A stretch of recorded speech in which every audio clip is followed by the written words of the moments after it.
بسم اللہ الرحمن الرحیم صلی اللہ علی حبیبہ سیدنا محمد وآلہ وسلم۔ ہمارے چینل پر آنے والے تمام دوستوں کو مرحبا، خوش آمدید۔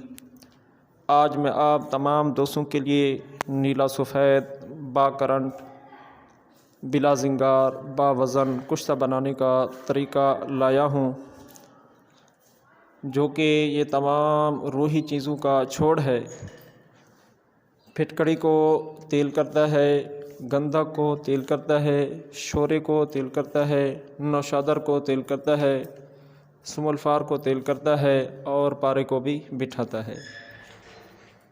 تو نسخہ شروع کرنے سے پہلے آپ تمام دوستوں سے عاجزانہ التجا ہے کہ ہمارے چینل کو سبسکرائب، لائک، شیئر اور اچھے کمنٹس ضرور کر دیا کریں، تاکہ ہماری ہر نئی آنے والی ویڈیو آپ تک بآسانی پہنچ سکے۔ تو نسخہ کچھ اس طرح ہے کہ آپ نے لینا ہے 1 تولہ نیلا۔ اس نیلے کو آپ نے دودھ ستیاناسی میں تر کر کے چینی کی پلیٹ میں رکھ کر اسے تیز دھوپ میں رکھ دینا ہے۔ 1-2 گھنٹہ میں یہ نیلا آپ کا اوپر سے پھول جائے گا۔ اسے لے لیں اور کسی چھری یا چاقو وغیرہ سے اس کا اوپر والا حصہ جو سفید ہو جائے گا اسے اتار لیں، اور پھر اسے دوبارہ دودھ میں تر کر کے دوبارہ چینی کی پلیٹ میں تیز دھوپ میں رکھ دیں۔ 1-2 گھنٹے میں وہ پھر پھول جائے گا اوپر والا حصہ، اس کا دوبارہ وہ اوپر والا حصہ چاقو سے اتار لیں اور اسے دوبارہ دودھ میں تر کر کے پھر رکھ دیں۔ اسی طرح اپنے تمام نیلے کو پھلا کر اس کو لے لینا ہے، اور اسے پھر دودھ 87 سے کھرل کر کے اس کی ٹکی بنا کر اس کو خشک کریں۔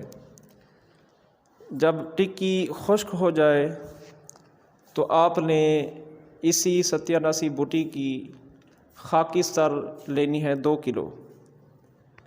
2 کلو خاکی سر لے کر اس کو روغنی ہانڈی لیں، اس میں آدھی خاکی سر بھر کر اس پر یہ ٹکی رکھ دیں، اور باقی خاکی سر اس کے اوپر دے کر اس کو ہلکی آگ پر آپ نے 12 گھنٹے پکانا ہے۔ جب آپ کے 12 گھنٹے پورے ہو جائیں تو یہ ہانڈی کو آگ سے اتار لیں۔ تو نیلا آپ کا نکالیں گے، پھولا ہوا ملے گا، جو کہ با کرنٹ ہوگا، بلا زنگار ہوگا اور با وزن ہوگا۔ اس کو کسی چمٹے وغیرہ سے پکڑ کر نکال لیں، ہاتھ سے نہیں نکالیں گے۔ ہاتھ سے نکالیں گے تو یہ آپ کے ہاتھ کو جلا دے گا۔ تو میں امید کرتا ہوں کہ ویڈیو آپ کو پسند آئی ہوگی۔ تو اگلی ویڈیو کے لیے اجازت چاہوں گا۔ اللہ حافظ۔